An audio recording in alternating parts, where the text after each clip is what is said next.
Ela pode soltar a vinheta porque o nosso convidado chegou.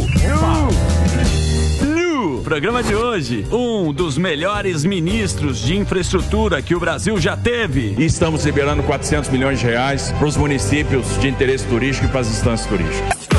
O carioca que está colocando São Paulo nos trilhos. E, quem sabe, será o candidato à presidência da República. Nós vamos incentivar a iniciativa privada a promover empreendimentos nos municípios. O governador de São Paulo, Tarcísio de Freitas. Fala, Tarcísio. Pô, obrigado, hein? Você sempre dando uma moralzinha aqui pra gente. Sempre é muito importante. Sempre de bucha aqui. É? Vê que você tá com o martelinho aqui, ó. Você viu? Ó, isso aqui é o seguinte, esse martelinho, quem mandou pra mim? Eu ouvi. Não. Artesão na bolsa. Não, foi o Carlos Simões. Esse martelinho, quem fez foi o Osni Branco, que faz os da bolsa. Sim. E esse aqui é uma réplica. É isso mesmo. Só que precisa ver se o PT e o PSOL vão deixar você privatizar, que já diz que eles não querem que você privatize. A greve não deu certo. Já é um bom começo. Isso. Você acha que essa greve foi um tiro no pé, né? Foi, tremendo tiro no pé. Não tinha pauta. Porque, veja, eu vou fazer uma greve porque eu não quero que as privatizações aconteçam. Bom, a gente botou isso na plataforma de campanha, a gente debateu isso abertamente. Olha, o Estado precisa se modernizar, a gente precisa atrair investimento, a gente precisa do capital privado, vamos estudar as desestatizações e no processo de desestatização nós temos um momento para consulta pública, das audiências públicas, para participação popular. Nenhum projeto sai de uma audiência igual ele entrou. Então é o momento adequado. Agora, privar o cidadão do transporte público, causar o sofrimento, impor o prejuízo, impor a dor, né, o engarrafamento, porque eu não concordo, e é uma pauta corporativa, porque no final eles estão olhando para o próprio umbigo, estão preocupados com o emprego, isso não se faz. Não, está preocupado com a eleição É campanha, né? É campanha. E tem uma notícia do Metrópolis que a polícia achou e chamou de atentado alguns problemas de elétricos na linha 9. Ou seja, além disso, teve uma danificação de patrimônio público, que não dá para saber quem exatamente fez isso, mas assim, é lamentável isso, né? Então, quer dizer, a linha que estava funcionando, ou as poucas linhas que estavam funcionando, que eram privadas, ainda teve isso. Eu não sei se já chegaram nos culpados, mas é lamentável. Isso está sendo investigado, mas o que se viu foi violação do alambrado e muito material atirado na linha. Então foi atirado pedra, foi atirado pedaço de concreto. Barra de ferro. E colocaram barras de ferro e tentaram atirar as barras de ferro nos pantógrafos da alimentação do trem. Sim, então, para causar curto-circuito, etc., para causar uma oscilação de energia, um bloqueio dos trens. Então, isso está ainda em investigação, não dá para afirmar, mas tem muita evidência que isso pode ter acontecido. Agora, Tarcísio, desculpa, Alba, só para continuar nessa questão do metrô, como que se derruba essa narrativa? Porque o que eles falam vai cair a qualidade, o preço vai aumentar, o cidadão que vai acabar pagando. Como que desmonta essa narrativa para quem ainda tem dúvida que privatizar as linhas do metrô é a melhor opção? Olha, a primeira coisa, a gente tem que olhar a história de privatizações no Brasil. Vamos pegar a telefonia. Um exemplo super bem sucedido, democratizamos o acesso ao telefone. Telefone que era um bem lá atrás, Sim, usava, né? Duas linhas, né? A linha declarava o imposto de renda. Hoje é democratizado, o brasileiro tem acesso à comunicação, né? Tem acesso a essa ferramenta de facilitação da vida. Hoje a gente tem 5G.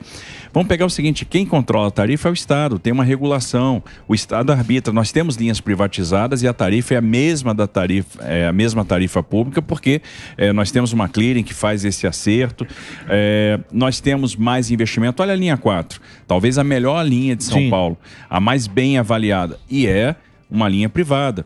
A grande questão é o seguinte, é o volume de investimento que chega. Vamos pegar as próprias linhas que estão dando problema. Por que elas dão problema? 8 e 9. O pessoal fala muito, está dando problema. Está no primeiro ano de concessão.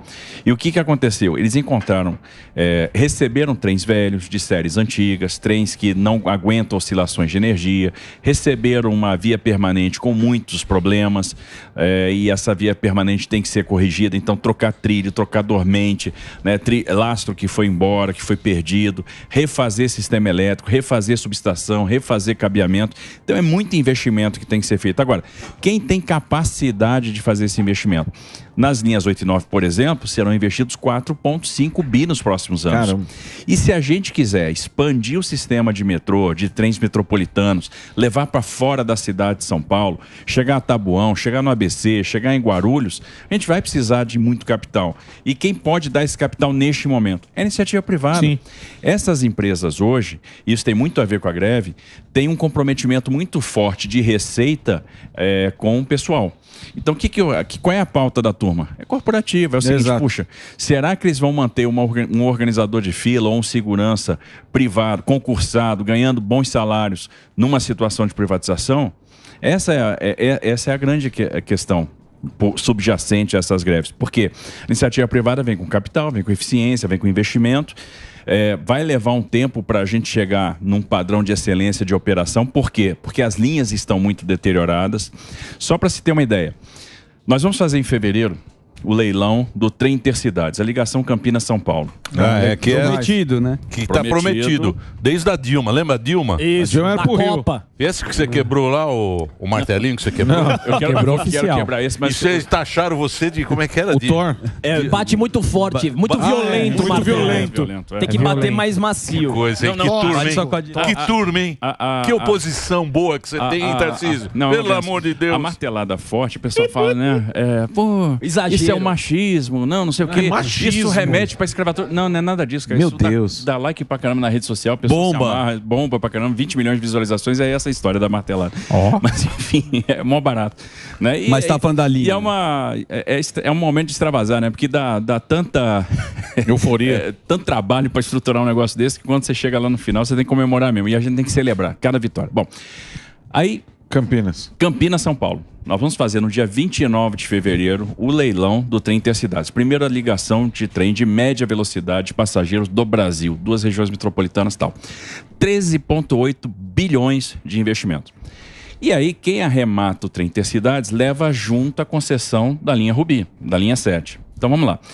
No plano de investimentos está previsto lá 5,5 bi de investimento na linha 7, para recuperar a linha 7, para botar essa linha para operar com excelência. Nos últimos 10 anos, a gente investiu lá 600 milhões de reais. Essa é a diferença. Sim. É isso que vai trazer excelência. É por isso que a gente está defendendo essas desestatizações. Ô, governador, você se elegeu com essa premissa, né? De menos Estado, mais iniciativa privada. Além dos transportes, onde o governo está atuando mais para... deixar, não ter mais o Estado nas costas, na questão de educação, segurança? Olha, você quer ver? Essa é uma boa pergunta. Educação, por exemplo. Quando a gente chegou, você pega uma Secretaria de Educação e cada diretoria de ensino, nós temos 91 diretorias de ensino, fazia suas licitações de vigilância, de merenda, de transporte, né, de zeladoria, de infraestrutura. Isso não dá certo. Então, o que a gente vai fazer? Nós já estamos estruturando, ano que vem a gente licita a primeira PPP para construção de 33 novas escolas. Ou seja, escolas novas onde todo o serviço de zeladoria, manutenção, limpeza, merenda, fica por conta da iniciativa privada. Então, eu estou liberando o profissional de educação para estar na sala de aula para pensar pedagogia. E estamos já estruturando uma outra parceria público-privada para as primeiras 500 escolas, onde a gente vai fazer a recuperação da infraestrutura. E aí o privado assume todos esses serviços, que já são hoje terceirizados, e aí a gente libera também os profissionais para fazer pedagogia. Estamos pensando nas licitações, nas parcerias público-privadas para fazer desassoreamento, para fazer as travessias litorâneas, para fazer... nós temos aí os trens intermetropolitanos, nós temos o metrô, nós temos habitação, parceria público-privada para habitação, aí nós temos rodovia, enfim, energia elétrica, né, como o caso da EMAI, e a principal de todas, que é a Sabesp. Essa, sim, para mim, é revolucionária e vai trazer um ganho, um benefício para o Estado de São Paulo sem precedentes, tornando o Estado de São Paulo uma referência em termos de universalização. Pô, já que a gente estava falando nesse assunto, sem entrar na Cracolândia, que você já respondeu umas 30 vezes, eu sei que você tem uma iniciativa também de trazer o mercado imobiliário para lá, né? Tem a Rua das Noivas, a Rua das Motos, isso daí tá saindo essa grana, você chamou a turma para investir lá mesmo? Estamos chamando, a gente está conversando com o setor privado, que a gente chega para eles e diz o seguinte: pô, o que está faltando para você entrar aqui? Para você comprar esse negócio, demolir essa tranqueira que tem aqui velha, botar abaixo, construir um negócio novo, modernizar. Vamos fazer as ruas temáticas. Rua temática tem que ser rua temática mesmo. Rua da moto tem que ser rua da moto, rua da noiva, rua da noiva, rua de eletrônico, rua de eletrônico. Vamos botar um arquiteto para planejar isso aí. Vamos aproveitar os espaços que nós temos, né? A revitalização do Parque da Luz, a revitalização da Praça da Sé, né? A revitalização de todo o centro, do Centro Velho, enfim, toda a região da República. A gente está bolando aqui, aí estamos fazendo isso em parceria com a prefeitura, porque se não tiver parceria governo, estado, prefeitura, esquece, não sai nada. Importantíssimo um governo de estado dialogar com o prefeito, alinhamento, senão é um inferno, é um caos. E aí a gente está bolando lá parceria público-privada de zeladoria, por exemplo, e aí a exploração de publicidade para gerar receita.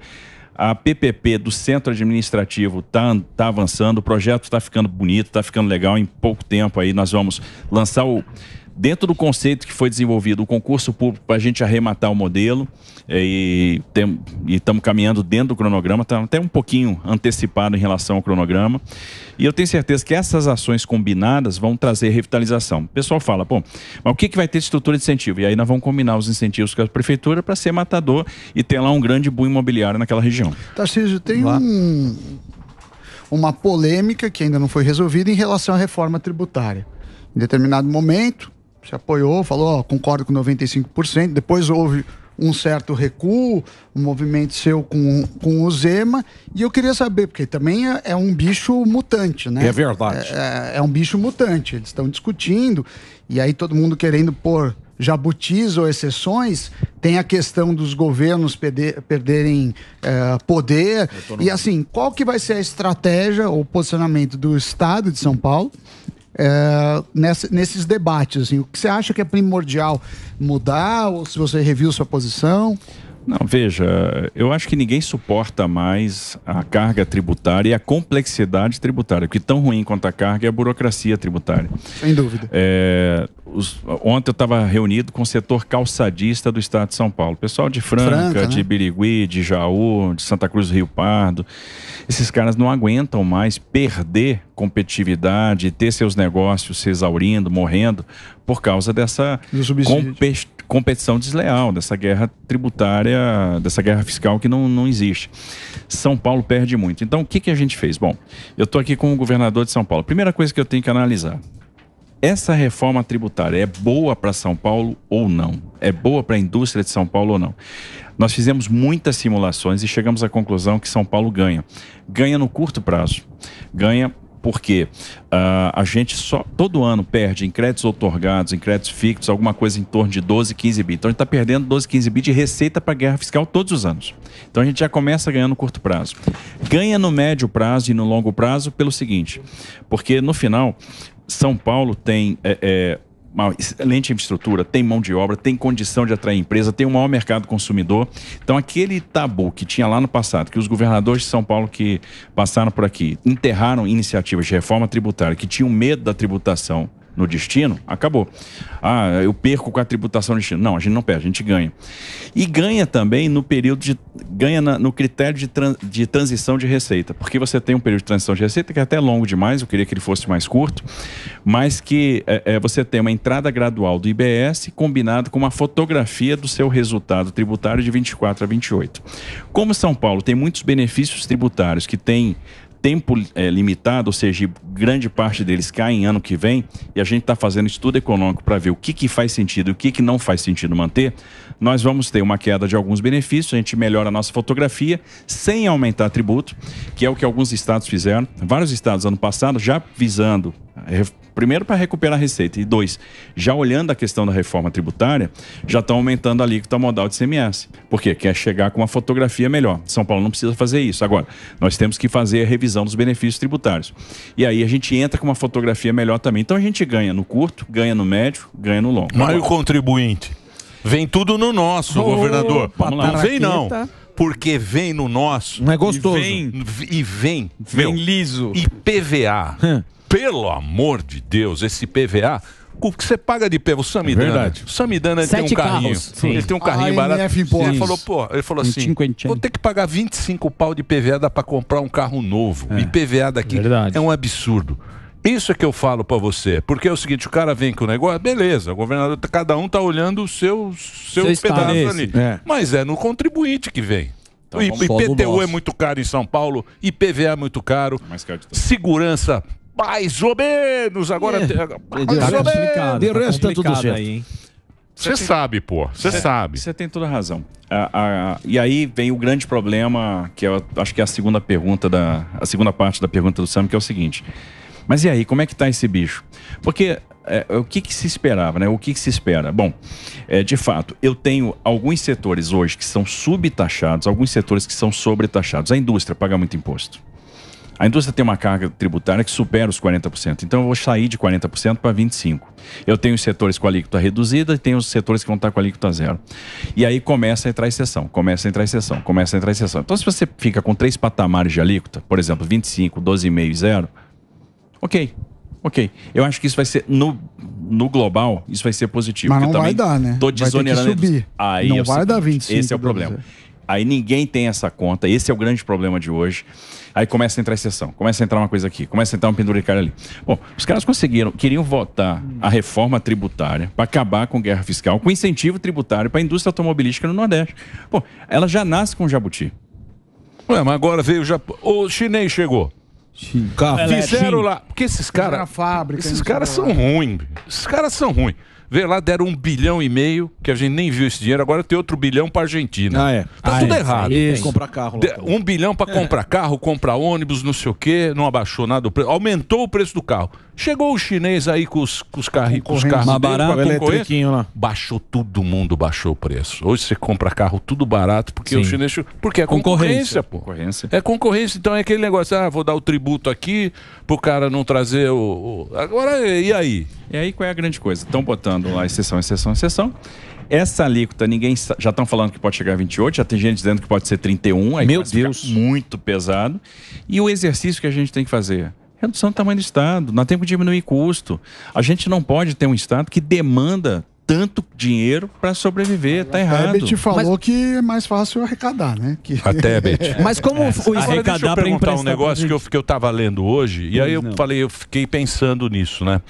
Porque, por exemplo, que nem agora o STF mudou lá, o presidente do STF, e ele entrou, ele falou o seguinte, o governo vai precisar fazer um plano nas penitenciárias, tem 6 meses para criar um plano, né? Ele falando para o executivo. Vocês precisam criar um plano nos presídios, tá? Não sei o quê. Daqui a pouco eles vão falar para você, olha, você precisa mudar a calçada, revitalizar as calçadas. Eu andei na sua calçada, não gostei muito. Você tem 6 meses para mudar as calçadas de São Paulo. TV 85 Vai polegadas. ser assim? Olha, eu espero que não. Eu espero que com o diálogo a gente possa definir bem o espaço de cada um dos poderes. Eu acredito que a gente vai passar por um período de ajuste.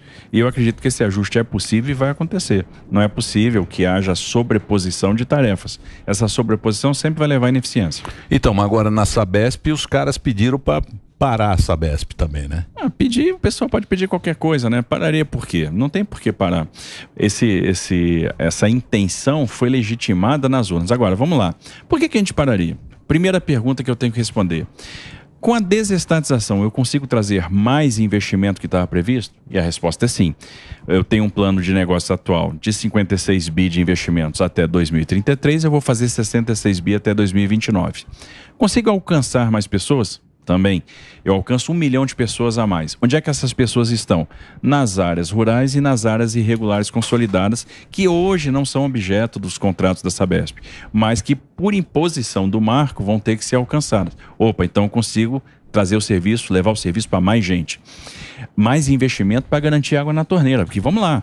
Mesmo a Sabesp sendo uma boa empresa, e é uma boa empresa, a água às vezes não chega na torneira. Ela não chega na Zona Sul, ela não chega... Vamos lá, Pinheiros, às vezes falta água. Não chega numa série de locais. E quando estressou um pouquinho o sistema, que foi agora nessa onda de calor, faltou água em Diadema, faltou água em São José dos Campos, faltou água na Zona Sul de São Paulo. Então nós temos muito o que fazer. Conseguimos despoluir Tietê e Pinheiros? Conseguimos. Só para você ter uma ideia, mais ou menos 50% de tratamento de esgoto no Alto Tietê, 20% em Guarulhos. Tem muito o que fazer em São Paulo, que o pessoal fala, a gente atinge a universalização em São Paulo em 2029. Na verdade, não, porque tem pessoas que não estão alcançadas pelos contratos e que nós vamos alcançar. Outra coisa, a tarifa pode ser mais baixa? Pode. E isso é matemática, porque a gente tem mecanismo para injetar dinheiro na companhia sem destruição de valor para garantir as tarifas mais baixas, para garantir a tarifa social mais baixa e no futuro para garantir uma equalização, porque eu vou ter um aumento da base de ativos e eu consigo, por meio de instrumento financeiro, garantir essa tarifa ao longo do tempo também mais baixa. Então, eu vou ter tarifa mais baixa, eu vou ter mais investimento, eu alcanço mais gente, universalizo antes e mais uma coisa, proteja a empresa. E isso é uma coisa que ninguém está percebendo. Por quê? A Sabesp tem vários contratos programa com os municípios, que têm datas diferentes de vigência. E aí o que acontece? Esses contratos vão acabar ao longo do tempo. E cada vez que um contrato acaba, vai haver uma nova licitação, que pode ser vencida pela Sabesp ou não. No caso de você ter um vencedor não Sabesp, o que vai acontecer? Eu quebro essa lógica que existe hoje de equilíbrio de investimento cruzado, onde poucos municípios financiadores sustentam muitos municípios financiados. Na desestatização, eu prorrogo esses contratos e jogo mais 40 anos para frente. E aí eu garanto o share da Sabesp até 2060. Então, é bom para a companhia, que continua sendo operadora, continua fazendo o serviço dela. Agora, o que eu estou trazendo? Um sócio. Estou trazendo capital. Estou trazendo mais dinheiro. Para o cara investir. Agora, Tarcisão, fazer um break? Não. Estamos com muita audiência em primeiro lugar. Alexa, Globo News, por favor. Está em primeiro lugar, eu não quero. Quero arrumar confusão. Mandar um WhatsApp. Está aqui a Globo News para vocês. Muita audiência dá muito problema pra gente. Também azar. A gente gosta de ficar em segundo. A gente gosta de ficar em segundo. Quando a gente tá em primeiro... Tá em primeiro, os caras ficam enchendo. Então, a Globo News vai fazer um break pra rede, certo, Dedê? Então, por favor, Reginaldo, vamos fazer um break agora pra Rede Jovem Pan e pra Globo News, por favor. A gente continua aqui. Você tava falando que político adora fazer obra, né? Inauguração, sempre pega um cara assim... Cortar a fita. Né? Cortar a fita, mas não termina no governo. Você pegou muita coisa inacabada que você tá tocando aqui, que isso sempre você fez quando você estava no governo Bolsonaro. Não, e estamos fazendo a mesma coisa aqui. A gente uma promessa que a gente tinha feito na campanha, falamos com os prefeitos, é que nós não íamos descontinuar nada. O que está andando vai continuar andando. Mantivemos todos os convênios, mantivemos os repasses de recursos. Inauguramos esse ano 3.800 quilômetros de novas pavimentações, recuperação de rodovias, mais de 200 obras entregues, né? Entregamos aí 28 creches, entregamos poupa-tempo, entregamos um monte de coisa que já estava andando. Nós herdamos do governo anterior e demos continuidade como tem que ser. Boa. Ô, Tarcísio, você falou que essa questão de diminuir o Estado. Qual é o nível de independência do Estado de São Paulo se você quer diminuir o tamanho do Estado e o governo federal pensa diametralmente oposto? Não, acho que São Paulo tem uma boa independência. A gente tem condição de fazer isso. Nós vamos mandar reformas administrativas faseadas para a Assembleia Legislativa. Na primeira delas, a gente quer, por exemplo, dar uma disciplinada nos cargos em comissão. Nós temos 207 tipos de cargo em comissão diferentes na administração direta e autárquica. Isso é absolutamente surreal. Cada cargo tem um tipo de benefício diferente. E cargos com mesma equivalência hierárquica têm remunerações completamente diferentes a depender da secretaria que eles estão vinculados. Então a gente vai sair 207 para 18, eu já corto 4.700 cargos nessa primeira perna. Então a gente vai começar a organizar a máquina, né? Temos que fazer as desestatizações, parceria público-privada, diminuir o tamanho do Estado para que o Estado seja solvente, ao longo do tempo e para que ele retome a sua capacidade de investir. Porque, por incrível que pareça, mesmo São Paulo sendo a potência que tem baixa capacidade de investimento. E aí é baixa capacidade de levar a política social para a ponta. A gente tem que recuperar essa capacidade de investimento e isso vai se dar com essa grande reorganização que a gente precisa fazer.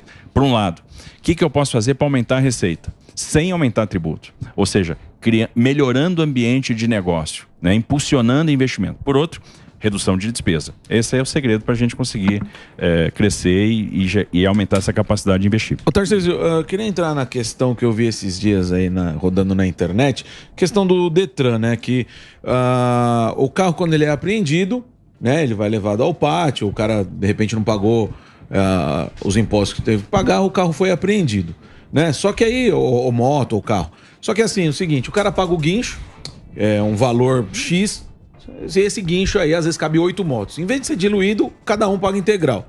Aí vai pro pátio, geralmente final de semana não abre, fica lá 3 dias. Às vezes o cara tem a moto ou o carro apreendido na Baixada Santista e o carro ou a moto vem aqui para Caieiras. O delegado Palumbo aí estava fazendo a denúncia, falando que isso aí é uma máfia de guincho. Eu queria saber se você já tem conhecimento disso e o que fazer para diminuir, porque assim, geralmente quem tem um carro apreendido porque não pagou, às vezes é porque apertou o salário, diminuiu, o cara tá desempregado, não conseguiu pagar, e assim, a gente sabe que todo mundo tem que andar corretamente, mas o que fazer para diminuir essas punições para as pessoas, hein? Morgana, é mais ou menos a mesma coisa que foi feito no governo federal. Observe que isso foi disciplinado no âmbito do governo federal, no governo passado, né, no governo do presidente Bolsonaro. Havia essa preocupação com o cidadão. Então, por exemplo, se o cara... O que saiu de norma na época lá do Senatran, né, e deliberado em CONTRAN, etc. Bom, o cara tem um veículo preso e ele não pode pegar porque o depósito, né, não funciona no final de semana, ele não vai pagar aquela estadia. Ele não é justo imputar esse débito ao cidadão. Sim. Nós temos muita coisa para fazer no Detran, mas muita coisa. Primeiro, eu tenho que tornar os serviços mais acessíveis, mais digitais. A vida tem que ser menos burocrática e eu tenho que eliminar o descaminho. A digitalização vai eliminar esse descaminho, vai tornar os serviços mais baratos. Os serviços do Detran de São Paulo são serviços muito caros, né? E o cidadão tem uma prestação de serviço ruim. E tem alguns problemas que a gente precisa combater. Então, o Detran pode ser mais ágil, mais digital e mais barato. E será? Nós estamos com um grande programa de digitalização e a gente quer chegar no final do ano que vem com todos os serviços do Detran digitalizados. Porque tem que ter, o cara não pode entrar dentro lá do pátio e pegar o carro. Você tem que pagar um guincho particular para tirar isso aí. Vocês estão querendo eliminar, não? Com certeza. E aí trazer o mesmo regramento que a gente já procurou trazer no governo federal, e São Paulo tinha uma resistência a aderir àquilo que era estabelecido pelo CONTRAN, nós vamos trazer aqui para São Paulo. Bom, o tema agora é segurança pública, tá? William Bonner agora. Peguei a bolinha da segurança pública. William Bond. O Tarcísio cortou mais... Calma aí, o Fuscão o Fuscão que tá lá. Preto. Tarcísio corta mais de 15 milhões de programa de câmeras da PM de São Paulo. Pra quê? Pra aumentar o salário dos policiais? Na tela. Não. Na verdade, a gente tem que fazer remanejamentos no orçamento para que a conta possa fechar. Então, por exemplo, o que é prioridade hoje para nós? Prioridade hoje para nós é ter mais policial na rua. Então, a gente está investindo mais em DGEM. Agora, o dinheiro é finito. Então, para eu poder botar mais policiais na rua, eu tenho que fazer mais DGEM, tenho que ter mais recursos, vou cortar esse dinheiro que estava previsto para ampliação. Agora, os contratos que nós temos estão preservados, vão ser todos pagos, não vai ter nenhum problema, nenhuma falta de recurso. Boa, mas além dessa informação que o Daniel colocou, eu verifiquei também que teve um corte de 98 milhões na pasta geral da segurança pública. Tivemos que fazer ajustes. Agora, ano passado o orçamento da segurança era de 23 bi, esse ano é de 27. Certo. Então eu estou tendo que fazer alguns ajustes agora para a gente poder... Tira dali e coloca aqui. Exatamente. Muitos policiais penais reclamando aqui que... Puta, vocês estão ouvindo os penais... Guarda-jujuba. Eles vêm sempre, o guarda-jujuba. Porque tem um negócio... Não, o guarda-jujuba é um inferno. Eles ficam olhando aqui, ó. O Jujuba lá, o concordão. O guardinha lá da praça, o guarda-jujuba. Esse aqui, ficar com o cacetete. Fizemos concurso. Eu não falei nada. Da turma do concurso. Esse é do Detran. Eu sei que é cara que tá aqui, ó. Tá com o Celtinha aprendido. Tá com a Celta lá, não paga. Guarda o próprio Celta. Eu pago. Sammy Motors. Olha lá. Muito bem. O que eu ia te perguntar é o seguinte: como estão os índices de segurança em São Paulo? Porque, pelo menos aqui na capital, porque a minha sensação é que não está muito tranquilo. Saiu uma lista aí de lugares perigosos para celular, roubos dentro da cidade, teve a questão do Guarujá também. E aí, a gente tem métricas disso, Tarcísio? Tem, claro. E tem melhorado a segurança? Tem melhorado. É claro que o cidadão não percebe isso. E essa é a nossa preocupação. Não adianta eu sair aqui dizendo, olha, o indicador de latrocínio melhorou, o indicador de roubo melhorou, o indicador de homicídio melhorou. Porque a gente teve estupro que subiu, a gente viu o confronto no Guarujá. O confronto no Guarujá, uma coisa terrível. Agora, o que é aquilo? Enfrentamento ao crime organizado. O crime organizado se estabeleceu no Guarujá pela proximidade com o Porto de Santos. O Porto de Santos virou um grande entreposto de comercialização de droga. Ali você tem um ecossistema favorável. As drogas são escondidas, por exemplo, nos morros do Guarujá. Foram escondidas, por exemplo, são escondidas nos mangues em São Vicente. A gente tinha informação de inteligência que nós tínhamos 1 tonelada de droga armazenada, escondida no Guarujá. A gente só encerrou a Operação Escudo depois de apreender 1 tonelada de droga. Então a gente foi atrás dessa droga que estava lá e conseguimos localizar todos os pontos, né? E desenterramos vários tonéis com muita droga que estava escondida ali na região. Então um enfrentamento difícil. O pessoal às vezes fala, poxa, mas a força foi desproporcional. Não é fácil enfrentar o crime organizado. Basta ver que uma guarnição da Polícia Federal foi fazer, um pouco tempo depois, uma operação e um delegado foi alvejado na cabeça, foi recebido a tiro. Então a turma não está brincando, é um enfrentamento muito duro. Várias pessoas que entraram em confronto com a polícia eram criminosos procurados há muitos anos e com um certo grau de hierarquia aí no crime. E tem uma coisa... E tem muita coisa para fazer. Assim, a gente quer que o cidadão realmente se sinta seguro, a gente sabe que o cidadão não está. E aí é o investimento em tecnologia, é um investimento em monitoramento, é um investimento em pessoal, em aumento de efetivo. A gente está agora fazendo concurso para 12 mil policiais. Né? Nós temos concurso para 12 mil policiais autorizados. E ainda não é suficiente. Compramos armas, compramos coletes, 790 viaturas entregues e agora nós vamos investir muito em tecnologia, equipamento de inteligência e equipamentos de monitoramento. Mas isso se continuar a impunidade, porque o problema disso aí é a impunidade. Não adianta, prende o cara, solta já. Outro dia ele solta. E tem uma sacanagem também, outro dia eu tava vendo, eu não lembro que jornal que foi, se era o UOL, se era Globo, não sei qual que era o seguinte: diminuiu tudo os roubos, mas van não. Então eles falam, aumentou o roubo de van. O cara foi atrás das vans. Tem que achar um negócio. SUVs. SUVs aumentou em 180% o roubo de SUVs. O cara vai que é pra... Mas tá certo. Aí cuida de tudo. De ferrar. Não, qual é o... Porque você pegou várias buchas. Você pegou a Chuva. Opa, Litoral Norte. Você pegou a... Guarujá. Que foi um negócio lá, que isso aí é problema. As greves, a USP, né, também tá aí. A greve agora, a última. Qual é o grande problema que você... Quando você veio aqui, que você fez a campanha, você falou, pô, é muito pobre, tem muito pobre, que você viajou o estado inteiro, e São Paulo é o estado mais rico, e você falou, pô, a gente precisa dar condições para as pessoas... Qual você acha que é o que você quer fazer... Com tanta bucha. Ser obras, com tanta bucha. Escolhe uma bucha. Escolhe uma. Da última vez que estava aqui, nem estava com tanto cabelo branco. Eu acho o seguinte, a gente tem que definir qual é a nossa métrica de sucesso para um governo, né, para um trabalho. E, de fato, nós temos algumas métricas de sucesso. A universalização do saneamento é uma métrica de sucesso. A liderança num processo de transição energética é uma métrica de sucesso. Os investimentos, a conclusão de obras inacabadas é uma métrica de sucesso. A resolução da questão do centro de São Paulo é uma métrica de sucesso. Então é isso que a gente vai perseguir. Por exemplo, a gente tem feito muitas operações de polícia no centro da cidade, apreendemos uma quantidade enorme de droga, prendemos um monte de gente. Tudo bem, prende alguns são soltos logo depois, mas a gente vai continuar. E fizemos um negócio interessante que nunca tinha sido feito, né? Pelo menos que a gente tenha notícia. A cada operação a gente aproveita para ir mapeando as pessoas que estão lá, identificando. Então a gente identificou as pessoas que estão no fluxo hoje da Cracolândia. Porque eu precisava saber o seguinte, eu não resolvo aquele problema sem entender quem é aquela pessoa, né? Da onde aquela pessoa veio, qual é a história daquela pessoa, porque a conduta tem que ser individualizada. E aí você começa a descobrir alguma coisa interessante. Por exemplo, são quase 30 pessoas com boletim de ocorrência aberto de desaparecimento.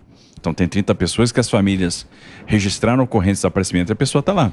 Eu tenho lá metade da Cracolândia praticamente, dos 1.100, mais de 500 são egressos do sistema prisional, estão lá em regime de progressão de pena, descumprindo as servidões que foram estabelecidas pelo judiciário. E agora a gente começou a pedir as primeiras regressões de pena e o judiciário começou a autorizar. A gente está vendo aqui como é que eu aumento a capilaridade na minha rede de tratamento do dependente químico. Como que a gente vai trazer o emprego? E aí, que emprego essas pessoas tiveram antes de estar lá. Então a gente cruzou essas informações, o CPF daquela pessoa, etc., com o CAGED, para saber o seguinte, em que essas pessoas trabalharam. Então lá tem muito servente de pedreiro, tem auxiliar de montagem industrial, tem auxiliar de limpeza. Então como que eu vou reinserir essas pessoas no mercado de trabalho pós-tratamento? Porque se eu não der a porta de saída também, o cara volta. E aí a gente tem algumas reflexões. Por que o cara que sai do sistema prisional acaba parando lá? Por que a gente criou um ecossistema de sobrevivência para essas pessoas no centro? E o que faltou de amparo do Estado para que essas pessoas não tivessem outra alternativa e acabassem sucumbindo às drogas lá no centro de São Paulo? Então são esses questionamentos que a gente está fazendo para ter uma ação coordenada que vai envolver muitas ações: a ação de saúde, o tratamento dependente, a ação de assistência social, a capacitação para reinserção no mercado de trabalho, a ação policial para a prisão dos traficantes. A gente está mapeando centro de distribuição por centro de distribuição de droga que funciona. É a raiz do problema. Para a gente atacar a logística do problema. Mas, o Tarcísio, esse aí, pô, Toronto, cara. Toronto, no Canadá. Sim. Filadélfia, Los Angeles. São Francisco. Pô, você anda em São Francisco, centro de São Francisco. Isso aí é uma coisa meio complicada. A Soninha falava um negócio, porque a Soninha trabalhou com Calça. Sim. Lembra lá o Calça, olha, Soninha. Importante. Fez homenagem. É importante, homenagem a crescer agora. E ela falou ela falou, Emílio, isso aí é o seguinte, é pessoa por pessoa. Cada pessoa que tá lá tem uma história, tem individual. Então não adianta, porque vamos destruir isso aqui. Destrói. Não tem, é difícil essa... Ela tá certa, é pessoa a pessoa. Por isso que, para eu tratar de forma individualizada, eu preciso primeiro saber qual é a história de cada um ali, que aí eu começo a ter um norte. Porque é difícil, você chega lá, pô, e aí, por onde eu começo? Não é simples. Agora, nós temos exemplos bem-sucedidos, né? Lisboa conseguiu tratar, Frankfurt conseguiu tratar, Amsterdã conseguiu tratar, então nós vamos conseguir tratar também.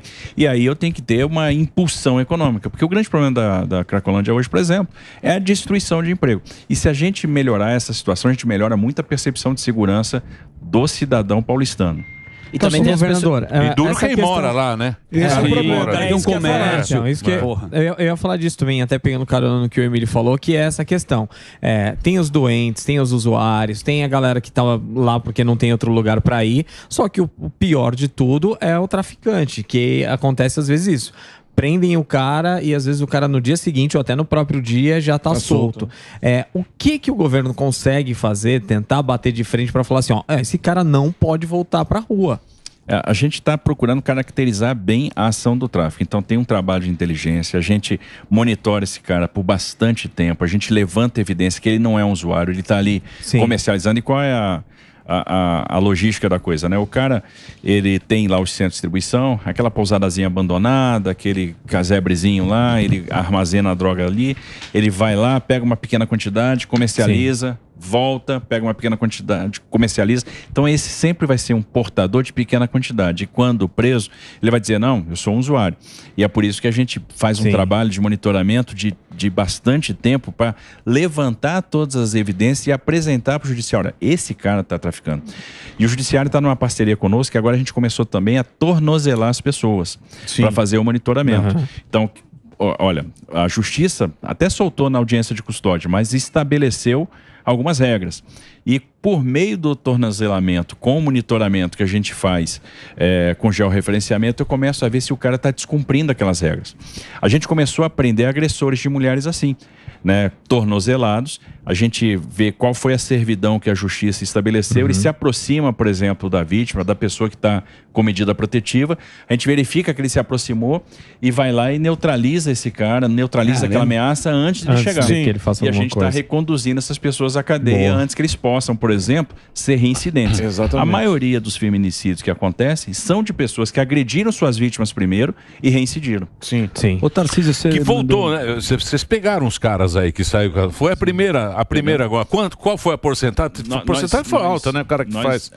Nós conseguimos recolher agora, desde que nós começamos, nós prendemos 3 reincidentes, 3 pessoas que se aproximaram das vítimas e a turma vai ficando esperta. Pô, precisa acabar com esse negócio de saidinha, né? Tem que acabar. Tem um projeto. E a pena o cara cumprir a pena durante o tempo. É um negócio que a gente vê que é tão errado. É um negócio tão errado. Pacheco tá sentado Se perguntar pra qualquer pessoa, qualquer canhoteiro, tá errado isso do cara ir lá, sai da... Depende do Pachecão, né? Não, imagina o cara que tá numa cidade pequena, que vê aquele mundo de gente saindo e vários não voltam. É um negócio complicado. Deixa eu perguntar um negócio pra você, que a gente sempre fica focado em São Paulo, né? Que a gente tá em São Paulo, mas o estado de São Paulo é um estado que tem... Onde estão os outros problemas lá que você quer focar? Eu podia dizer o seguinte, São Paulo hoje tem 2 grandes problemas. Um é percebido pelo cidadão do interior, e esse grande problema é a saúde. E o outro é percebido pelo cidadão da região metropolitana, e esse problema é segurança. São os 2 grandes problemas. A saúde, a gente está atacando... Bom, nós pegamos uma situação bastante complicada. 7.800 leitos fechados, filas, né, que são ainda fruto da pandemia, dificuldade financeira, dificuldade de sustentação da rede de filantropia, que em São Paulo é muito grande. São Paulo está realizando mais de 50% dos atendimentos de alta e média complexidade do Brasil, tendo 22% da população. Então a turma vem para cá. E o SUS é universal, ok? Então a gente precisa ter inteligência para financiar esse sistema. Então, primeira coisa, financiar. Botamos muito dinheiro, reabrimos leitos, 2.500 leitos reabertos. Fizemos esse ano até aqui 518 mil cirurgias eletivas, 181 mil de média e alta complexidade, 40 mil procedimentos oncológicos. Vamos fechar o ano com 12 mil procedimentos cardíacos. E, obviamente, isso custa 2 bi de reais a mais daquilo que estava previsto no orçamento originalmente. Agora, ano que vem a gente vem com uma novidade, que é a tabela SUS paulista. Ou seja, São Paulo vai remunerar procedimentos num valor maior que o SUS remunera. 2 vezes e meia, 3, 4, a depender do procedimento. Qual é a ideia? É pactuar isso com a rede, ou seja, entidade por entidade, Santa Casa por Santa Casa, de maneira que eu crie um incentivo para aumentar a cobertura, para abrir leito e para fazer procedimento. E a gente vai também ver com um valor maior de repasse para atenção básica, para a gente atuar na prevenção e na promoção da saúde. E isso descomprime urgências e emergências. Segunda coisa, acertei a questão do financiamento. Aí agora eu tenho que vir com aquilo que é estrutural. O que é estrutural? Regionalização e saúde digital. Eu tenho que especializar a rede. Porque o que acontece? Senão todo mundo quer fazer tudo e faz mal feito. Outro dia o prefeito veio dizer para mim o seguinte: pô, Tarcísio, eu preciso de dinheiro aqui, minha maternidade vai fechar. Digo, perfeito, quanto é que você precisa? Não, para manter a maternidade funcionando eu preciso de tanto. Digo, tá, e quantos partos você faz? Eu faço tantos partos por mês. Beleza. Já viu quanto é que está custando cada parto seu? Está custando quase 20 mil reais. Se você fechar sua maternidade e mandar todo mundo para o Unimed, você vai pagar 1/4 do valor. Então, assim, essa conta o pessoal não faz. Então, o que a gente tem que fazer? Dentro de uma determinada região, naquela rede de hospitais de pequeno porte, eu tenho que especializar quem é que vai assumir esta tarefa. Quem é que vai fazer parto? Quem é que vai fazer ortopedia? Quem é que vai fazer... Ser mais organizado, mais gestão, né? Exato. Mas os caras falam que desde 2008 não muda a tabela SUS. Pois é, diz que o Prata veio aqui. Pô, o Prata faz um puta trabalho. Sim. Puta trabalho, de amor. espetacular. E, pô, é 20% do gasto dele. Ele tem que ficar pegando o cantor sertanejo, vem aqui. Leilão de gado, festa. Faz festa, faz não sei o quê, pra pegar o dinheirinho e faz um trabalho excepcional lá, hein? Quem puder ajudar, ajuda lá. Tem o Pix aí. Hospital de Amor. Por isso que aqui a gente está fazendo, viemos com esse negócio da tabela SUS de São Paulo. Então a gente vai complementar aquele repasse federal que está congelado há muitos anos. O que a gente vai fazer? Nós vamos sangrar um pouco, vamos entrar no fiscal. Isso vai custar quase 3 bi para a gente, a mais. Então vou botar esse dinheiro na saúde agora. Em compensação, a gente resolve, assim, vai ajudar a resolver o problema. A gente vai fazer essa demanda correr. Ou seja, nós vamos ter mais leito aberto, mais gente fazendo procedimento, que aí, quanto mais fizer procedimento, melhor o resultado, porque hoje, com a tabela congelada do jeito que está, quanto mais procedimento, mais prejuízo. E a gente vai conseguir atender mais gente. Então, mas não é falta de dinheiro, então, é gestão, né? É gestão. É gestão. Quer dizer, falta dinheiro, mas aí a gente tem que pensar também, como é que eu posso conseguir dinheiro para a saúde? Aí vem a nossa proposta, a emenda à Constituição, que a gente está mandando para a Assembleia, vão apanhar para caramba, mas tudo bem, tá? Faz parte. Que é um negócio interessante, porque é o seguinte, A Constituição Federal estabeleceu gastos, piso de gasto para saúde e para educação. Na educação, 25%. Na saúde, 12%. A Constituição Estadual foi além e estabeleceu um gasto mínimo para educação de 30% e saúde, 12%. Ocorre que a população, a demografia está mudando. Os casais têm cada vez menos filhos. Eu tenho, cada ano que passa, menos matrículas. Então o dinheiro começa a sobrar na educação e começa a faltar na saúde, porque a população, por outro lado, está envelhecendo. Eu tenho cada vez mais doença crônica, eu tenho cada vez mais demanda de saúde. Você fica com um orçamento... Mas foi o PT que fez. Não. Foi o PT, sim, senhor. É que você não quer falar, mas eu sei que eu, Zé Pereira, a gente tá vivo.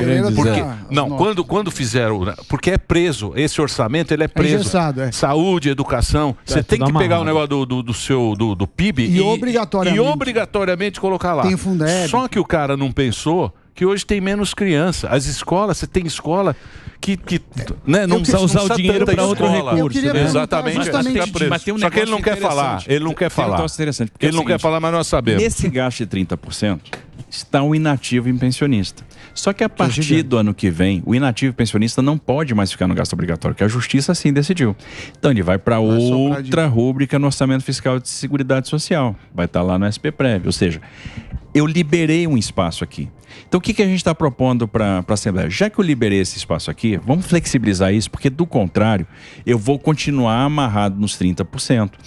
E aí eu vou ficar com mais dinheiro sobrando. Então vamos fazer o seguinte, vamos somar educação e saúde, ou seja, 30% da educação e os 12% da saúde, ou seja, saúde e educação somados, eu tenho que ter 42% de aplicação. Eu vou gastar no mínimo sempre 25% em educação, no mínimo sempre 12% em saúde, mas os 5% aqui, ó, deixa eu flutuar, mudar. Eu posso mudar. Ora boto na saúde, ora boto na educação. Claro.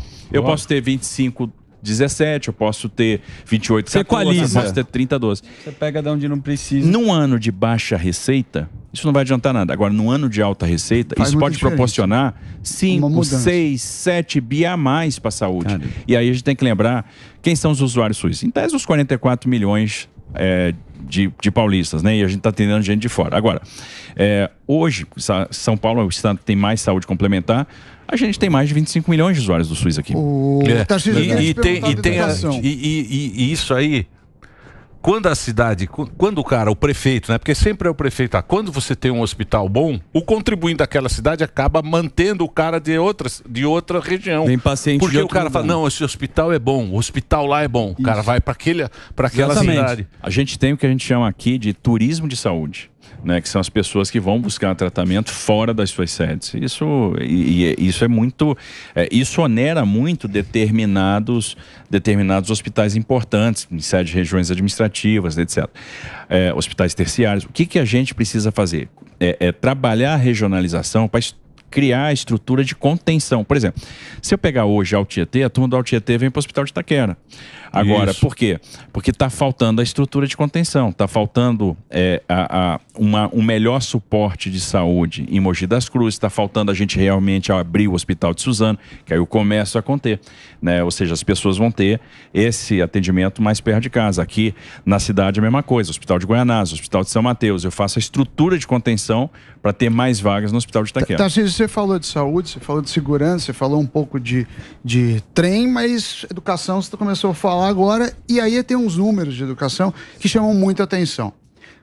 Não sei se está certo, é uma pesquisa na internet. Um aluno da rede estadual custa 6 mil por ano. Um aluno da USP custa 60 mil por ano.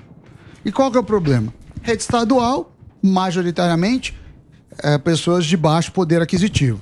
Na USP, depende do curso, mas eu diria que não é o mesmo retrato. A outra coisa, a rede estadual não dá tantas condições para a USP. Então, se isso não é estranho. E a segunda coisa é que nada é grátis. E, então, tem alguns países, como Nova Zelândia, Suécia, que fizeram o voucher educacional. Então, é o seguinte, se você paga 6 mil para a escola, por que esses 6 mil não podem concorrer com iniciativa privada? Faz rankings E você fala, olha, você tem 6 mil para gastar na educação, seja na escola pública, seja na escola privada. E aí fazer uma concorrência, porque a percepção que eu tenho, baseado nos indicadores, é que não só no estado de São Paulo, mas que a educação é muito ruim, a educação pública, e é muito cara. E a gente paga indiretamente, mas paga. E por que a USP não poderia pensar numa privatização, pelo menos para quem tem mais poder aquisitivo, e deixar de graça para quem não tem? Porque hoje você vai em determinados cursos da USP, você vai no estacionamento. Eu tenho um amigo meu que tem 56 anos. Tá no USP. Ele tá lá até hoje. Pedagogia. Ele não saiu. Pedagogia. Ele faz pedagogia. Minha tia foi enterrada na Ele USP. tem 56 anos, ele é aluno da USP. Abração. Eu não vou falar o nome porque eu não sou X9. Eu organizo as festas. Minha tia tá enterrada. Que ele sabe minha tia 34 anos de USP. Claro. Então, por que não? E mora na USP. É gostoso. Ele mora. Ela faz festa pra todo mundo. O CA, não é? Isso. Isso é um tremendo desafio, né? A gente precisa realmente, aos poucos, mudar o paradigma. Agora, eu entendo que agora, neste momento, o que a gente precisa fazer? Bom, precisamos aumentar a qualidade do ensino público. E aí, obviamente, isso demanda não só... Talvez hoje é muito mais gestão do que recurso. Esse é o grande desafio. E aí, por isso, as ações em infraestrutura, as ações na questão de tecnologia, a gente precisa aproximar esse aluno do mercado de trabalho. Então, a gente vai investir muito fortemente na questão da profissionalização. A gente tem uma necessidade... Hoje, a gente tem no ensino profissionalizante 9% dos nossos estudantes de ensino médio. E a gente quer chegar a 50% dos estudantes de ensino médio. Como que a gente vai fazer isso? Por meio das escolas de tempo integral e do itinerário formativo do novo ensino médio, ou seja, o itinerário formativo profissionalizante. Então, nós vamos transformando paulatinamente as nossas escolas de ensino médio também em centros de formação profissional, para ministrar o ensino profissionalizante que vai se somar ao esforço do Paula Souza, que vai se somar ao esforço do Sistema S, para a gente ter mais pessoas profissionalizadas. Outra coisa importante, criamos o Provão Paulista. O que é o Provão Paulista? É uma conexão direta da rede pública com as universidades estaduais. Ou seja, nós vamos ter um vestibular seriado, o aluno vai fazer prova no primeiro ano do ensino médio, no segundo ano do ensino médio, no terceiro ano do ensino médio, para se conectar à universidade pública. Ou seja, eu crio um incentivo para a pessoa estudar, porque ele deixa de ter aquela noção, aquela ideia que o vestibular de uma USP, de uma Unicamp, de uma Unesp é inalcançável. Não, ele vai fazer e vai reservar a nota no segundo ano. Se ele formar, ele pode recuperar no segundo ano, no terceiro. Então ele vai fazendo essa reserva de notas, né? E o primeiro ano vai ser esse ano, só o terceiro ano, acesso direto. Depois, segundo e terceiro, e depois primeiro, segundo e terceiro, ou seja, gradativamente. É uma espécie de cota, né?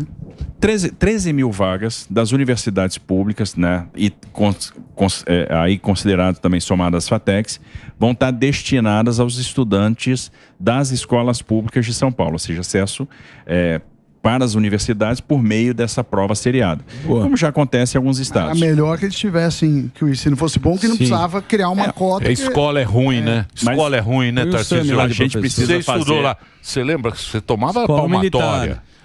Régua fazia 20 flexões aqui, ele era bom. A régua não era régua assim. Ah, não? Régua assim, ó. Era de madeira. Mas régua de madeira. Batia no osso. Nós temos um desafio. Uma coisa tem que fazer um break. Deixa eu fazer um break pro Dedê. Pra você, Dedê. Então vamos fazer muita audiência hoje. Muita. Obrigado, viu, Tarcísio, você ter vindo. Estou falando que a gente está muito grosso com o governador. Grosso? É rosca viva. É rosca viva. É rosca Tem que soltar a rosca aqui. Rosca viva. É rosca viva, gente. Ninguém sai ileso do rosca viva aqui nesse programa. É São muito perguntas pesado. sem parar. Perguntas. E tem também, sabe o que você tem? Ah, olha aí, ó. Vai assustar O ele. fantasma comunista. Fazer o break rapidinho, já já a gente volta pra rede. Roda aí. Muito bem, que mais? Ele estava completando. Sim, a gente vai... Tem um negócio bacana que a gente está lançando agora, que é o nosso programa de intercâmbio, né? Nós vamos mandar alunos da rede pública para estudar no exterior. Então, como é que vai funcionar isso? Nós vamos fazer a prova paulista no final do ano. Vamos pegar aqueles que tiveram a melhor performance no idioma. Então, nós vamos capacitar aí... A gente está fechando o número, tá? Isso pode variar um pouco de acordo com a disponibilidade de orçamento. Mas, em princípio, serão 50 mil vagas em curso de idioma, curso de inglês, para os alunos e 15 mil vagas para os professores, que a gente vai capacitar também os professores. E nós vamos pegar desse pessoal que está fazendo o curso Os 1.000 melhores vão mandar para o exterior, eles vão passar 6 meses no exterior. Depois volta, manda mais 1.000 para o exterior, enfim. Para começar a criar uma coisa diferente, conectar esses caras também com outras oportunidades. Agora, de fato, precisamos melhorar a qualidade da escola pública. Precisamos, e aí a gente está pensando sempre, que ferramentas? Então a gente está trabalhando com ferramentas para o aluno escrever mais, ferramentas para ele fazer mais exercício de matemática. E a gente está muito focado naquelas matérias que vão dar para eles as ferramentas para eles se colocarem no mercado de trabalho. Eu acho, sabe que devia ter? Devia ter esses caras que fazem USP, não sei o que ganham bolsa, ter que ir lá na escola. Obrigar o cara a ir na escola, porque hoje eu conheço... Tem uma pessoa chegada a mim, ela é professora de escola pública. Ela falou, Emílio, as crianças não querem mais ir na escola. Ela falou, você não sabe o esforço que eu tenho que fazer para chamar a atenção do aluno. Eles querem ser TikTok, porque eles falam, eu não quero ser engenheiro. Para que eu vou ser engenheiro?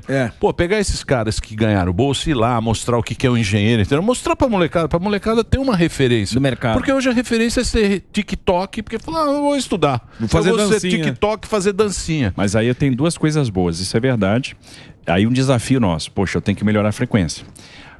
A frequência está diretamente relacionada à qualidade da escola. O aluno tem que perceber que aquilo está sendo útil para ele. Se ele não perceber que aquilo é útil para ele, ele não vai. Ele deixa de ir. A gente está conseguindo melhorar a frequência escolar em São Paulo. A frequência era muito ruim e ela continua ruim, mas ela melhorou. Então a gente saiu da casa lá dos 70%, 72% de frequência, já estão batendo os 82%, 83% de frequência. E estão aplicando a prova paulista. A cada rodada de prova paulista que a gente aplica, a gente está vendo a performance subindo. Da penúltima para agora, a performance melhorou 7%. Opa, estamos celebrando. Então a ideia é continuar investindo nessas ferramentas, aprimorando aí o sistema. A gente está muito preocupado com a questão didática, material, etc. E eu preciso melhorar a infraestrutura para que o aluno também tenha o incentivo de estar numa escola que seja arrumada, que tenha... Boa parte das escolas de São Paulo não tem, por exemplo, condicionamento de ar, não tem ar-condicionado, não tem sistema de... Nossa, a maioria. Então, assim, é uma coisa que a gente... Coisa simples, mas que faz a diferença para o aluno ficar na sala de aula. Conectividade, mesma coisa. Então a gente tem que melhorar a questão da internet. Então são várias frentes de ação.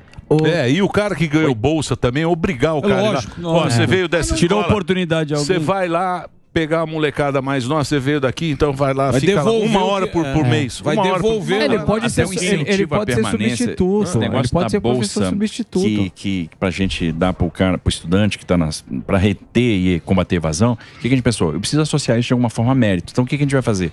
Programa de monitoria. Quem é que vai ganhar a bolsa para ficar na escola? Aquele que vai trabalhar com o monitor. Então a gente começa a casar, fechar essas pontas também. Ô Tarcísio, como é que é o programa das escolas cívico-militares? Olha, nós temos algumas escolas cívico-militares em São Paulo, são 19 hoje funcionando. A gente vai mandar o projeto de lei para a gente amplificar isso no Estado e a ideia é usar como suporte os profissionais da Polícia Militar, do Corpo de Bombeiros Militar que estão na reserva. Então, mas os caras não entendem. Eu também não entendia. Porque tem a escola militar e tem a escola normal, EPG, onde eu estudei. Isso.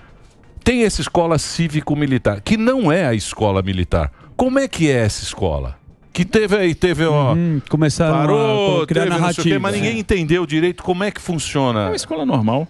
Só que tem aquela parte de organização escolar que você tem lá um profissional militar que vai ajudar na questão da disciplina, vai estar mais presente, vai ser uma referência, vai passar alguma coisa em torno de civismo, vai ter lá o hasteamento da bandeira, o canto do hino nacional, algo que vai incutir valores e que vai, aqueles profissionais que estão na escola, de certa forma, se tornam um espelho para aqueles garotos que precisam muitas vezes de referência. Você fez escola militar, né? Você fez escola militar, colégio militar.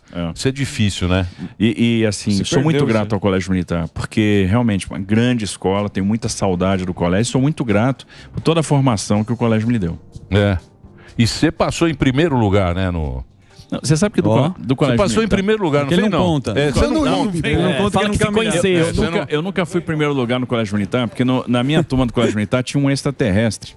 Um cara chamado Rogério Cavalcante, um cara maravilhoso. Esse cara, ele foi primeiro lugar do concurso do Colégio Militar, da quinta para sexta, da sexta para sétima, até o terceiro ano do segundo grau. O melhor ano meu no Colégio Militar foi do segundo pro terceiro, né? Fechei lá com quase 9,4 de média. E foi o ano que ele foi pior, ele fechou com 9,70.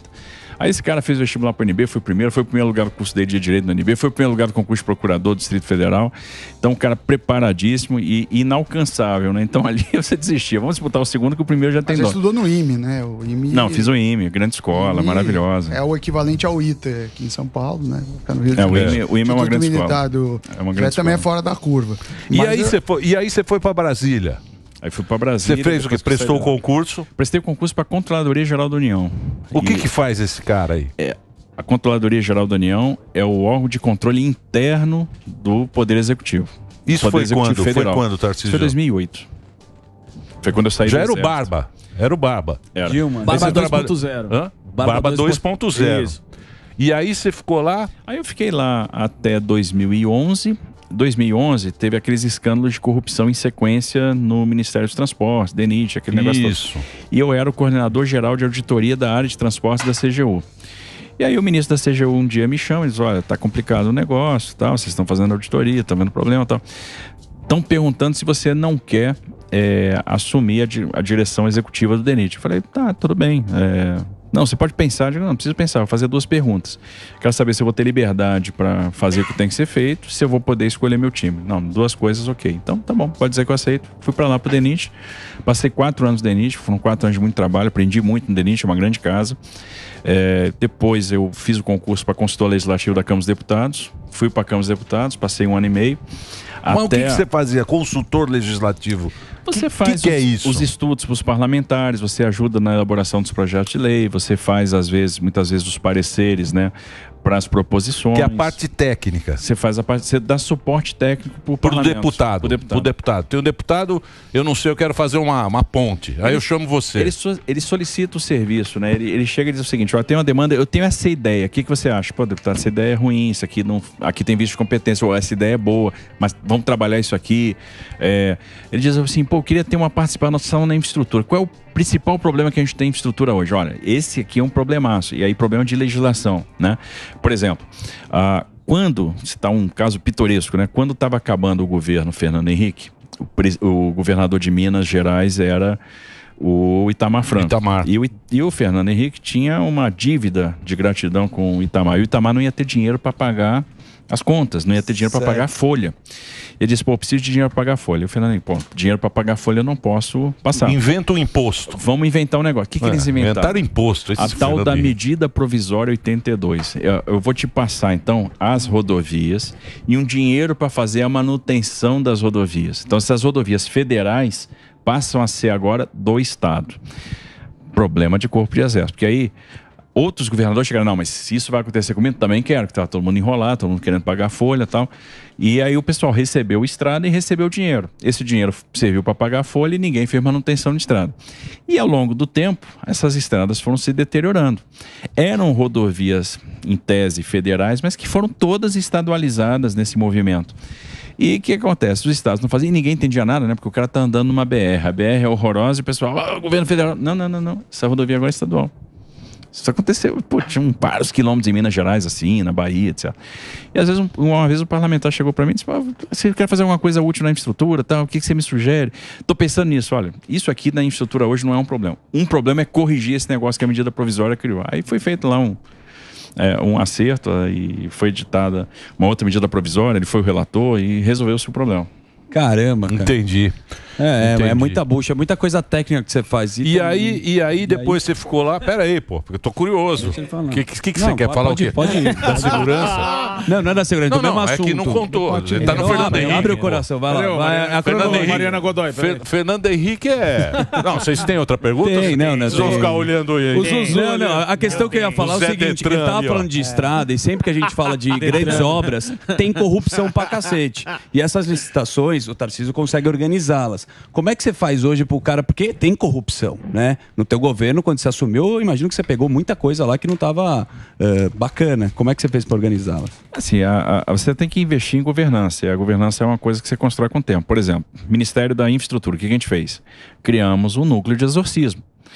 que nós criamos a secretaria, mas é exatamente isso, a secretaria, né, de governança e integridade, que era essa secretaria de integridade cuidava desses processos de integridade, era chefiada por uma delegada de Polícia Federal. O que a gente fazia? Toda a parte de conformidade e integridade desses processos, né? Então a gente fazia a parte de gestão de risco, a parte de supervisão ministerial, a parte de seleção de dirigentes.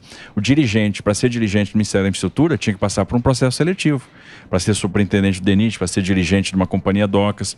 E uma das fases do processo seletivo era a análise de integridade, que a área de integridade fazia. Opa, esse cara tem um perfil de risco. Não pode. Vamos tirar. Pega a capivara do cara. Pega a capivara do cara. O negócio é o seguinte... Foi no DENIT que você falou, perguntou pro cara se o cara sabia voar? Foi no DENIT. Conta pra gente essa história, que é uma história muito pitoresca. Maria Gordaela. Marílio Gabriel. Do quê? Conta pra gente. Não, essa história foi o seguinte, olha, antes de Lava Jato tinha nada disso, mas houve uma determinada licitação, tinha uma empresa que estava enrolada, não podia ter contrato assinado, havia sido condenada no judiciário, né, por uma pena que alcançava toda a administração pública. Ela foi punida segundo a lei de improbidade administrativa e havia muita pressão para eu assinar um determinado contrato com essa empresa, e essa empresa depois apareceu na Lava Jato. Tá? E os caras, não, você tem que assinar o contrato. Eu falei, não vou assinar o contrato. E pressão. Recebi inputs os mais diversos possíveis para assinar o contrato. Disse que não ia assinar, que não era devido, que era ilegal, não sei o quê. E um dia veio um cara da empresa, que era um cara que fazia lobby para empresa, para várias empresas, mas para essa em especial, falar comigo lá no DENIT. Ele disse, olha, você tem que assinar esse contrato, senão você vai ser processado por prevaricação. Eu falei, cara, processo, entra na fila aí, tem um monte de gente processando já, é mais um, não tem problema não. Agora, só vou te falar uma coisa. Antes de eu tomar essa decisão de não assinar, eu já estou com um parecer de força executória da AGU e estou com um parecer da CGU, e os dois me contraindicando essa assinatura. Então, quando você for me processar, eu vou estar aqui bem coberto e alinhado. Eu estou com esses dois pareceres. Ele falou, tá. Você tem parecer? Tem. Você não está entendendo, você tem que me ajudar. Eu digo, o que eu não estou entendendo? Tem dinheiro nesse contrato. Eu digo, dinheiro para quem? Aí ele falou, dinheiro para fulano. Isso vai morrer comigo, eu não vou falar nunca. Opa, vai. Aí eu falei... Só a primeira letra. Soletrando. A charada do governo. Começa com... Ó o martelinho. A Tempo. palavra fala e dá uma martelada. Tem A no nome? Qual é o nome do Eu virei ator? pro cara e digo assim, camarada, eu vou te fazer uma pergunta. Você sabe voar? Aí o cara olhou pra mim. Não é porque a gente tá no quarto andar e tem duas formas de sair da minha sala. Uma pela porta, eu vou lhe dar a oportunidade de sair nesse exato momento por essa porta. A outra é pela janela, cara. E eu não vou ter dificuldade nenhuma de jogar lá embaixo. E nem vou ficar com remorso. É bem bolado. Foi pra cima, né? Porque surge muita oportunidade do cara querer, né? Ganhar por fora. Agora, o negócio é o seguinte, tá mentindo demais. Agora vamos falar com a sério. Professor aqui, né? Vila aí, ó. Pô, tá tão legal a história. Não, tá mentindo demais. Eu tô com o seu boletim aqui da escola, só 4 em geometria. Não é tudo isso aí, não. Agora, o negócio é o seguinte, eu queria saber, você é o camisa 10 do bolsonarismo. Professor Vila. Você é o camisa 10 do bolsonarismo. Agora, eu quero saber o seguinte, se todo o partido tá se juntando, se o Mandrião, o Bolsonaro, vai ser peça fundamental para escolher o próximo prefeito de São Paulo, se vocês já estão vendo isso, que você acabou de falar aqui nessa entrevista, tá gravado, que quando tem um governador que briga com o prefeito, não dá certo. Então vocês estão tendo que trabalhar com isso. Como é que vai ser essa estratégia, candidato? Olha, vamos... O Bolsonaro é a grande liderança da direita no Brasil e vai continuar sendo. Veja que coisa, ele teve outro dia em Fortaleza, olha quanta gente ele juntou lá. Teve em Santa Catarina, multidão, foi em Goiás, negócio de doido. É uma liderança incontestável, né? Eu sempre disse que ele é um fenômeno, e é um fenômeno mesmo, tem que ser estudado. Então ele vai ser importante nessa definição, né, de candidatura a prefeito, a vice-prefeito, etc. E obviamente ele vai ser ouvido, vai ser consultado e vai ter um papel preponderante nisso. O que a gente precisa? De um nome que unifique esse campo da centro-direita para a gente ser competitivo. Sim. E para não correr o risco de perder a prefeitura para alguém que não vai ter, que é panfletário, incendiário, que não vai ter capacidade de dialogar, ou que pelos compromissos que tem já com determinados grupos, seja incapaz de fazer um bom trabalho de zeladoria na cidade. São Paulo perca com isso. Os desafios são inúmeros, né? A gente tem um desafio do transporte público, a gente tem um desafio da habitação, a gente tem um desafio dessa reordenação, dessa reconstrução urbana. A gente só faz isso, Estado e Prefeitura juntos. A gente tem que sentar para conversar e definir a tarifa do transporte público, a gente tem que definir a extensão do transporte público, a gente tem que definir a utilização dos espaços urbanos, as responsabilidades, os investimentos e muita coisa numa cidade como é São Paulo, que é um país, né, uma cidade-país, né, são 12 milhões de habitantes, a gente só faz em parceria com o governo do Estado. Então, existem competências que são concorrentes. Vou pegar o serviço de saneamento básico, é um serviço onde há cotitularidade. Então, como é que a gente vai ter prefeitura e governo do Estado não conversando? Isso é muito ruim. Os períodos onde a coisa andou melhor foram períodos onde havia esse alinhamento governo do Estado, prefeitura. Essa noção que estratégico, né? Agora eu queria fazer uma pergunta pro senhor.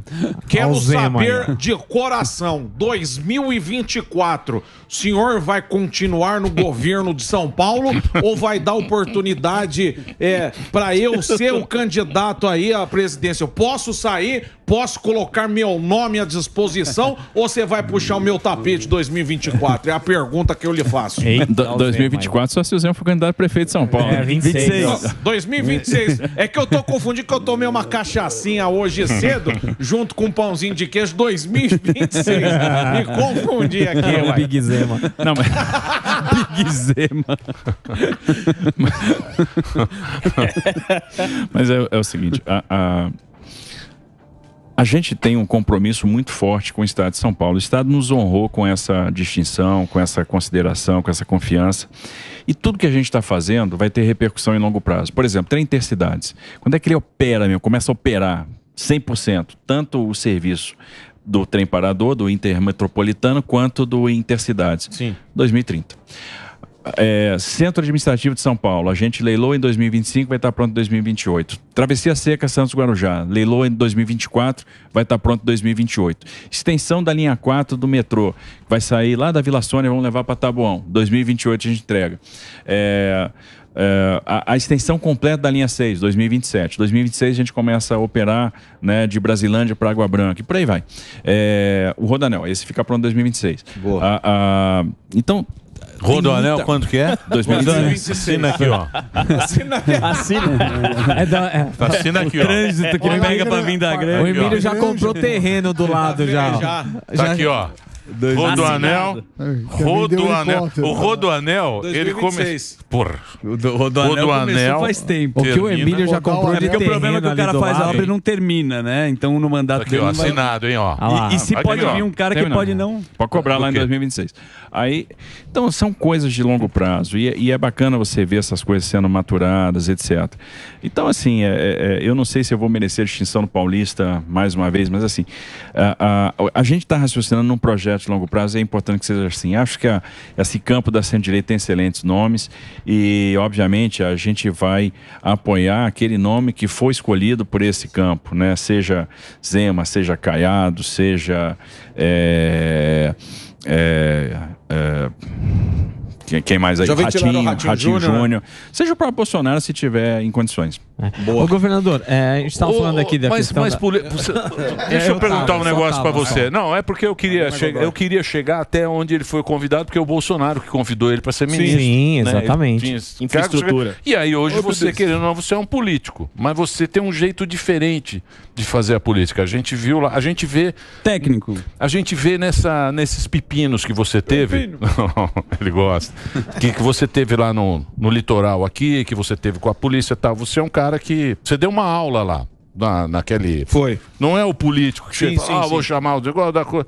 Você deu uma aula ali de gestão, de transporte, de administração. Traz lá, veio com o ônibus, a gente vê que você gosta desse... Organizar bagaço. De organizar esse negócio. Politicamente é outra história, né? Tem que dar uma Gary. Uma bitoca no cantinho. Bitoca. Você já tá preparado para dar uma bitoquinha? Uma bitoquinha ali, um de cheirinho leve. no cangote. E a turma gosta Comigo de ser na enganada. manteiga. A turma gosta de ser enganada. Ou você acha que tem como mudar isso? Assim, eu sei lá porque que eu tô aqui. Eu acho que porque, bom, Bolsonaro pediu para eu vir para cá, apostou em mim, eu devo tudo ao presidente Bolsonaro, né, que abriu a porta do ministério. Nunca pensei na minha vida que ia ser ministro, né? Nunca pensei. Minha mãe foi empregada doméstica, né? A minha aspiração era entrar no exército. Eu virei oficial do exército, era o cara mais feliz do mundo. E de repente estou aqui hoje, sei lá por quê. Né? Então, eu tenho o meu pedido a Deus é sabedoria para dar resultado, ponto. Então, se você pensa em resultado e está focado em resultado, o resto acontece.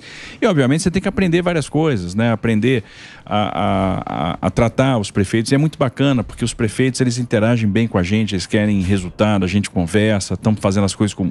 Pô, eu recebi quase todos os 375 prefeitos que têm serviço prestado pela Sabesp para conversar e explicar o modelo, quase todos. Falou. Né? A gente está aprendendo também a se relacionar com o parlamento e a coisa está sendo azeitada e melhorando a cada dia e está indo bem. A gente vai aprendendo também tudo, né? E nada resiste a uma boa conversa. Boa. Né? Nada resiste a um bom bate-papo. Como foi aqui o papo? Mas então você tá gostando? Tá curtindo. Sim, você tem então pode colocar na lista aí, ó. O quê? Na lista para 26. Não, porque ele falou que ele quer terminar o trabalho executado como dele. Não. Mas muitos governadores falaram isso. Dá errado, hein, Tarcísio? Você falar que não vai depois ir, tem os a pesquisa. A pesquisa. Se ele não quiser, não vai. O que determina a pesquisa é o nome que aparece na pesquisa. Mas depois muda o discurso. O único que não respeita é o da Terra. O nome e a porcentagem. Esse é o cara. Ô, governador, pô, obrigado por você ter vindo. Valeu. Rosca Viva é um programa difícil. Você gostou? Não, sempre é um prazer estar aqui. Tem o da Rosca Viva. Direto ao pinto. O da cultura é mais tranquilo, mais leve. Aqui é mais pega fogo. Lá com a nossa querida... Porque aqui a rosca queima. Com a nossa querida... Aqui, além de você estar nesse ambiente que é maravilhoso, é leve, é legal bater papo, né? Gente inteligente, ainda tem a dona Dirce aqui embaixo pra gente. É isso aí. Dirce preparou, acho que ela preparou uma picanha especial pra você. Pra gente ela não dá. Vai te dar um kit Pamplona. Isso é verdade. A nossa picanha é dura, a sua é especial. A tua é marmorizada. Tarcísio, obrigado por você ter vindo. Boa sorte para você lá. Vamos agradecer aqui a presença, então, do governador do estado de São Paulo, o Tarcísio. As redes sociais, o Instagram, Tarcísio GDF. Tarcísio GDF, para você seguir aí nas redes. Tem 4 milhões e 100 mil seguidores. Uma galera. Obrigado, viu, Tarcísio? Valeu, gente. Obrigadão. Valeu. Bom, vamos fazer o break agora, né, Dedê? É isso aí, põe na Globo News? Vem pra cá. Alexa, Globo News. Tá aqui, ó. Aqui, o nosso amigo.